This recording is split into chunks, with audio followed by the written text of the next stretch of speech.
By a show of hands, how many of you are noticing a tremendous increase in negativity this year? Anyone? This year, there's been a lot of talk around building immunity to viruses, like strengthening your immune system, for example. I'm not a doctor, so I have no idea how to do that.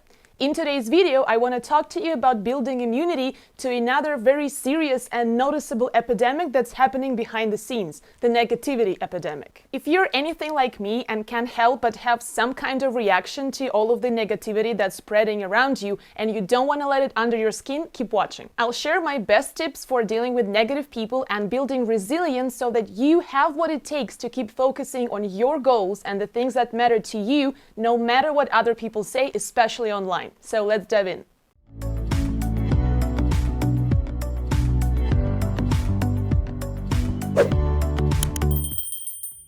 Hey everyone, it's Anna from CV Labs. On this channel, we talk about how to make the most out of your career, build a strong personal brand, speed up your job search, and get hired for that fantastic job you want and deserve. If you want to have regular tips for your personal and professional development, make sure to subscribe to this channel and don't forget to hit the notification bell so that you don't miss my upcoming videos. Here's a question for you. How much negativity have you been seeing around you on the scale from 1 to 10, with 1 being not at all, so everybody's happy, everybody's smiling, no one has shared a single negative comment with you, and 10 being off the charts high? While you're typing your comment, I'm gonna tell you something that I haven't shared with many people.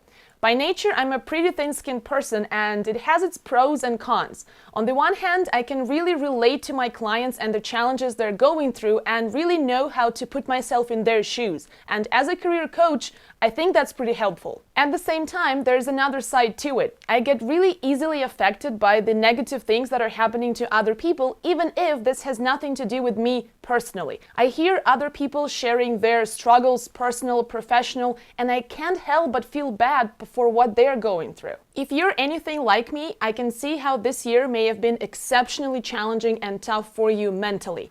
There are plenty of challenges as it is. People losing jobs, people stressing out over managing work and their kids' homeschooling at the same time, people going through depression, people shutting down businesses, people making tough life decisions, and the list goes on and on. And all of those challenges come with a fresh splurge of online negativity. As people have more time on their hands, they're working from home or pretending like they're working from home, they have more time to look for this new space to vent, release those negative emotions, and often they do it without any regard for how it affects other people, especially if we're talking about someone they don't know that well or someone they only know from that person's online activity. I'll be honest, I'm not an expert at handling negativity, but I do have a few years of experience of being occasionally trolled online and also occasionally becoming the target for other people's unasked for negativity release. I post content online every day, and despite what people might think, it takes a lot of work on my end, the work that I'm doing for free,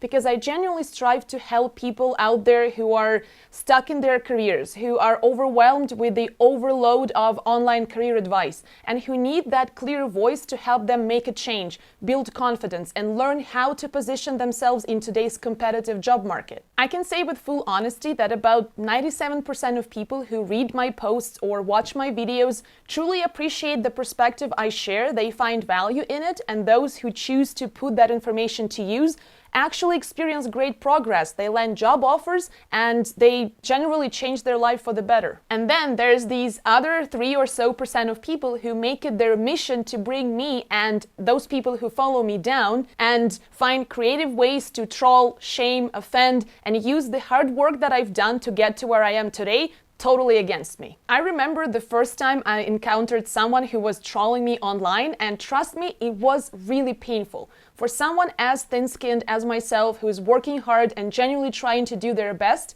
it was a dreadful first experience. Now, a few years later, I can tell you this: there will always be people who don't like you, what you do, how you do it, how you speak, work, and even how you breathe, and that's normal. The more successful you're going to become, the more negativity will be thrown at you from all kinds of angles, especially online, because that is actually the easiest way to hurt or offend someone when you're doing that behind the screen. It's much easier than doing it in your face. People will say the meanest things to you. They'll turn your own words upside down. They'll even go as far as find a whole community of haters to hit you all at the same time. Oh, it wasn't just me. We had a club. You had a club? That's right. The I Hate Rachel Green Club. And you have to learn to never let it shake the ground you are standing on. So, next time you encounter a negative or hateful comment, here's what you do. First, you wait. Wait through that initial rush of protective emotions and that impulse to start defending yourself. Literally shut down the app on your phone or close the window of your internet browser if you have to. Because rush reactions are never a good idea, which is also something we learn from having conflicts with our coworkers or at home with our loved ones. Then, the best strategy is actually to ignore it. And despite what you might think, it is not a sign of weakness. Your energy is much better spent helping someone or doing your best work or spending time with the people who are in your corner who truly love and respect you. You have to value your own time, because spending more time with haters reacting to their negative comments, be it online or in person, means spending less time doing things that truly matter. A solid alternative to that is to destroy them with your kindness and grace. Imagine that that person is feeling this really strong pain inside, and they're aiming their negative voice not at you, but actually at that pain that they cannot cope with. And this is where empathy can be an amazingly good thing. Maybe that person is going through a really tough time at home or at work, and they simply haven't learned to wait, which was exactly the very first step I mentioned. So, wish them a great day and tell them you hope they will feel better tomorrow. The next tip is find your tribe, the community of people who know exactly what you're going through because they've been there. I have a very strong community of online creators in my industry, and it's been a huge help because those people face the exact same situation occasionally. They have been trolled online and they've learned to cope with it. So it's been extremely helpful to share these challenges with them and know that I'm not alone feeling this way. Welcome to the real world. It sucks. You're gonna love it. And here's the most important thing. Own your life.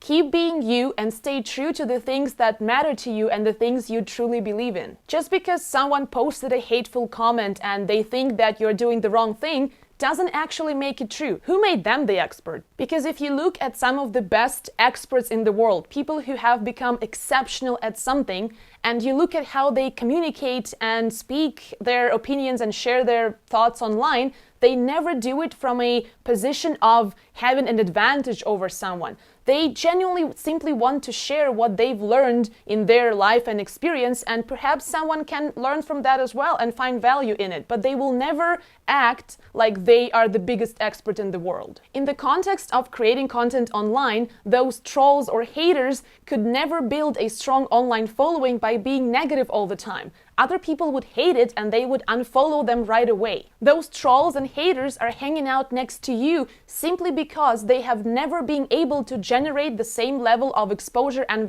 visibility as you have. So kudos to you, you must have done something right if you're getting trolled. Let me know your thoughts in the comments, and if you have more lessons to share in terms of dealing with negativity and online hate, please do share them down below, because it could really help someone who is new to this and is tired of being hit with negativity all the time. Thank you for watching today's video. If you liked it, don't forget to hit thumbs up. If you loved it, subscribe to my channel, and I'll see you again soon.